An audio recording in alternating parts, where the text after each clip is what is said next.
Welcome to Face the Nation. I'm Bob Schieffer. It has been a week of frustrating one-upsmanship for all parties associated with the Middle East peace talks.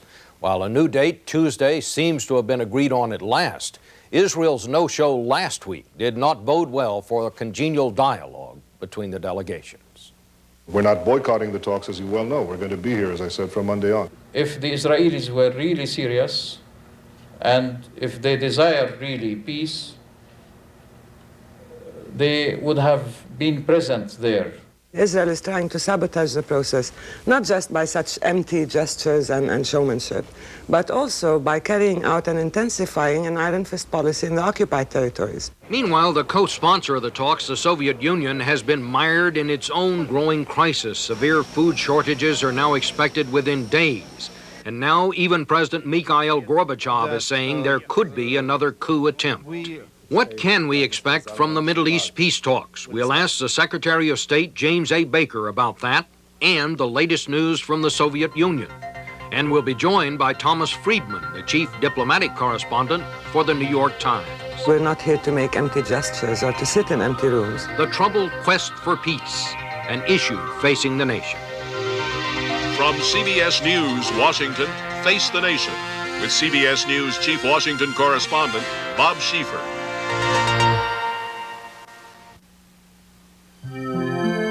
This portion of Face the Nation is sponsored by the Archer Daniels Midland Company, ADM's supermarket to the world. At first, it doesn't seem to be much of a problem.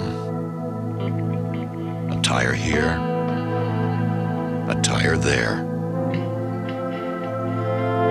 But it all adds up to the point where Americans dispose of more than 250 million tires a year. But at the Archer Daniels Midland Company, we're doing something about it. We're taking tires that would ordinarily be an environmental problem. We're shredding them and mixing them with coal to create a fuel that burns cleaner in our power plant, providing the energy we need to produce ethanol, a gasoline additive derived from surplus cornstarch that helps reduce carbon monoxide emissions by up to 25%. So as you can see, by using a little ingenuity, we at ADM have got yet another good idea rolling. ADM, supermarket to the world. And joining us now, the Secretary of State, James Baker. Mr. Secretary, thank you for joining us. Thank you, Bob. With me this morning to join in the questioning, Tom Friedman of the New York Times. Mr. Baker, we want to talk mostly about the Middle East peace talks this morning, but let me ask you first about the American hostages. Terry Anderson was released this week, the last of the American hostages to be released. Is the United States going to pursue the kidnappers of these hostages in the same way that the administration pursued the people who blew up the Pan American plane?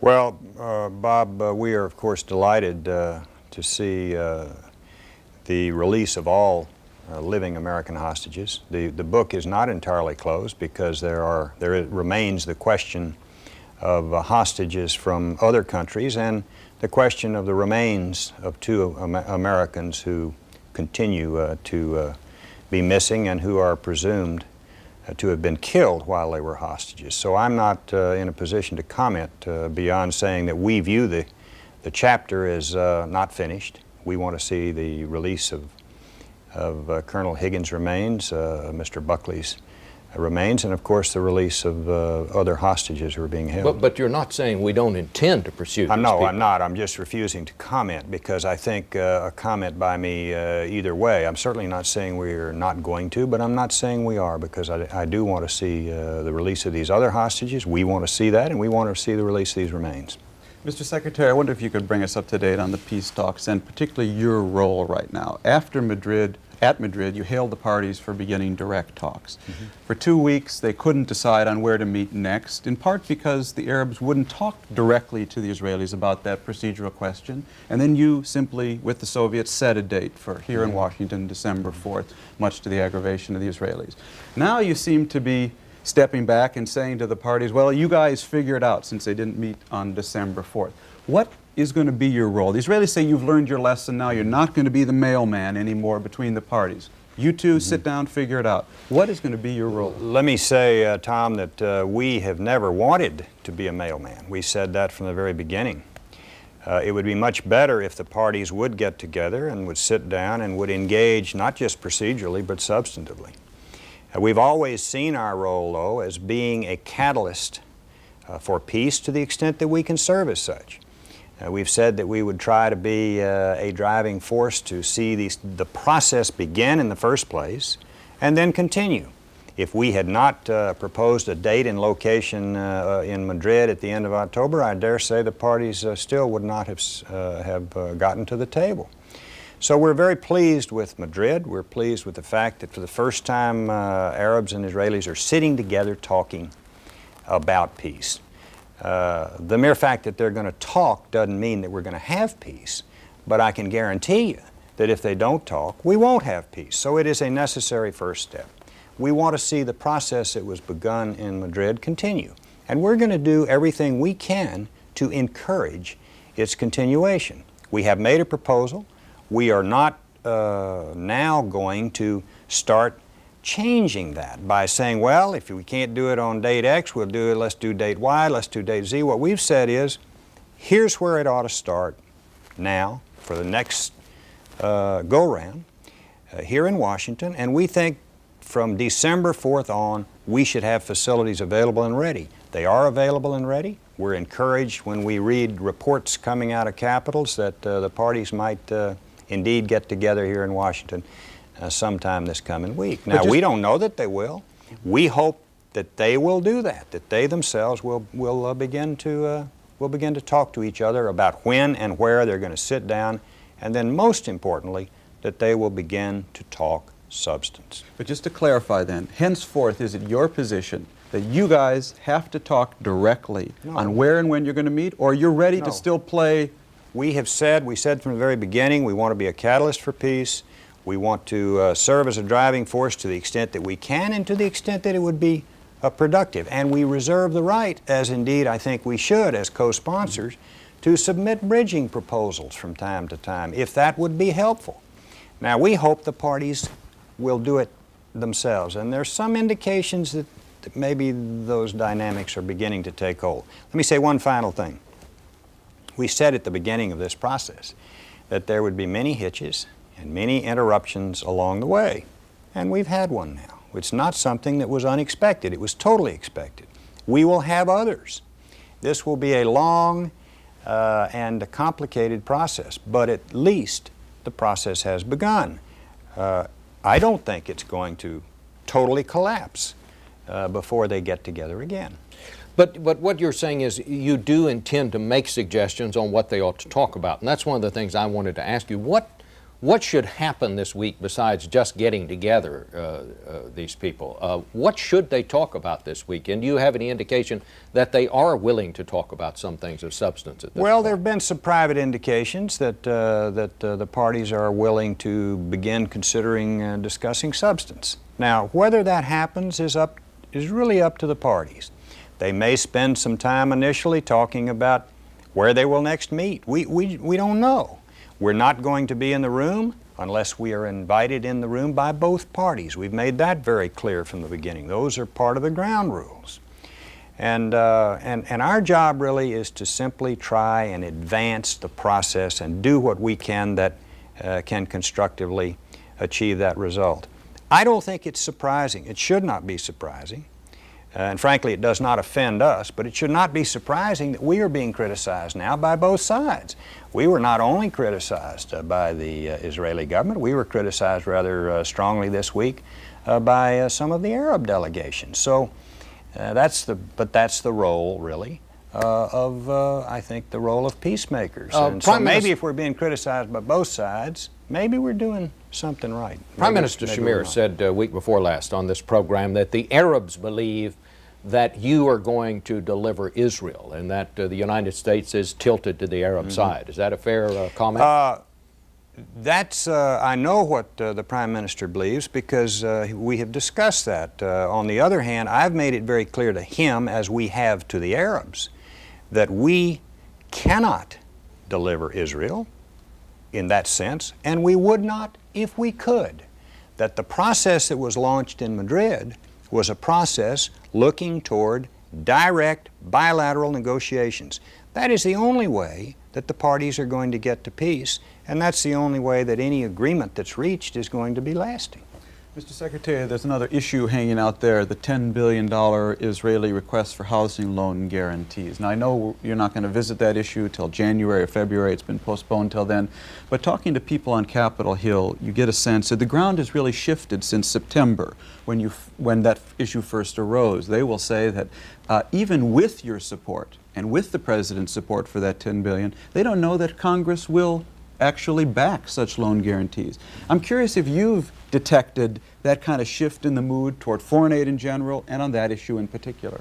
I think there's been an unfortunate mood to some extent on the part of the American public, driven in part by, I suppose, by campaign activity now as we move into a presidential election year. I know some of the early campaigners are out there making these arguments about put America first and so forth. Those sound very good on the surface. They're very simplistic arguments. They're arguments that were used in the 1930s when America withdrew from its role in the rest of the world with catastrophic consequences for America, both from a security standpoint and from an economic standpoint. It is an argument that I'm sure will continue to be advanced, and it may be that you're referring to. I really don't want to get into the issue of the $10 billion because we have purposefully asked that not be debated until after January so that it would not present us with any sort of a complication insofar as trying to maintain these talks are concerned. But you have picked up this change in mood a little bit I think a lot of people have picked up that change in mood. But it is, let me say one more time, I think it is a very short-sighted position, and it may have some superficial appeal initially, but to go out and argue that America should withdraw unto itself now and become isolationist and protectionist is really ignoring history. And it's ignoring some very tough lessons that we've learned in the past. Kind of related to that, the whole business of settlements in the occupied territories. One of the things that the Arabs seem to want in these peace talks is some sort of freeze on settlements. In the past, you have condemned the Israelis when they have started settlements. Are you prepared to do anything beyond that? Well, our position, Bob, is that settlements are indeed an obstacle to peace. We've said it many times. It's had no effect. It has had no effect. But are you willing to do anything beyond that, Mr. Secretary? Well, we say this. We say that settlement should be a matter that is put on the table in negotiations. Prime Minister Shamir himself has said settlements should be on the table in negotiations. We, during the 7 or 8 months that we worked to bring the parties together initially, we suggested a confidence-building measure, or at least mutual confidence-building measures, which would be, on the one hand, the Arabs would suspend their economic boycott of Israel if Israel would suspend its settlement activity. That suggestion was not met with a great deal of enthusiasm in Israel, so it hasn't happened. But those are the kinds of things that are going to have to be talked about in these negotiations and in these talks as they proceed. Mr. Secretary, the Palestinians want you to resume the dialogue with the PLO. Under what conditions will you resume that dialogue? Well, the dialogue is suspended, remains suspended. We do not think it's a propitious or proper time now to talk about resuming the dialogue. You don't rule it out, though. Well, it is suspended, not terminated. We've never changed our original position, that is one of suspension to termination. There are a lot of things that would need to be done, particularly involving involving terrorism and state-sponsored terrorism, particularly. The PLO was very quick, as you know, to jump in on the side of Saddam Hussein in the Iraq-Kuwait war, and that didn't help them a whole lot in terms of the American people's view of the organization, and it certainly doesn't move them in the direction of resuming the dialogue. So we are not now discussing the possibility at this time of resuming the dialogue. Let's take just a break here, and we'll come back and talk more about the peace talks coming up next week and the condition of the Soviet Union these days. Back in a minute. So what they want is one tent, if you will, or one arena where Israel will be brought like the Colosseum. Israel will be thrown to the lions. The Arabs will be sitting on the bleachers and so on. There won't be really a negotiation. And we're back with Secretary of State James Baker and with Tom Friedman of the New York Times. Mr. Secretary, the New York Times says this morning that in 1981, shortly after Ronald Reagan took office, that the administration secretly changed its policy and allowed Israel to sell American-made arms to Iran. You were the White House Chief of Staff at that time. Mm-hmm. Is that true? I don't know that it is not true. I don't know that it is true. It could have happened, I suppose, but I don't have any recollection of any such event or any such action being taken. Well, does it make sense to you that something like that might have happened? It might very well have happened, as far as I know. And how would, as Chief of Staff, you not know about that? Well, it might, look, a lot of things happened over that 4-year period, some of which I knew about and some of which I didn't know about.